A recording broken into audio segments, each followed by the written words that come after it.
দাও বারো দেখি একটু একটু সস দিয়ে দাও। আচ্ছা আর দিতে হয় না। এই যে মা আমার জন্য আজকে বিকেলে পাস্তা রেডি করে দিয়েছে। তো চলুন দেখুন কিভাবে খাচ্ছি আর কত সুন্দর বানিয়েছে।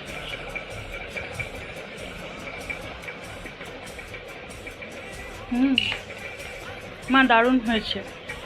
এটা বানিয়ে তো চলে গেল, কিন্তু আমার একটু পেঁয়াজ লাগবে, তাই আমি নিজেই কেটে নিলাম। যেহেতু মা এত গরমে আমার জন্য বিকেলে নাস্তাটা করে দিল, তাই আমি দেখি একটু পেঁয়াজ দিয়ে কেমন লাগছে। একটা নেব।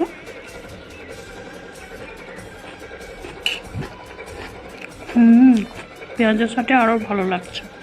তোমরা ভাববে বিকেলে কোন টাইমে খাচ্ছি, তাই তোমাদেরকে আমাদের বিকেলের ভিউটা দেখাই। দেখুন কত সুন্দর চারিপাশে গাছপালা, মেঘ ছাওয়া, ওইদিকে সূর্য ডুবছে, আর তার সাথে সাথে পাস্তা। চলো আবার আসবো নতুন ভিডিওর সাথে। এখানেই আমরা টাটা।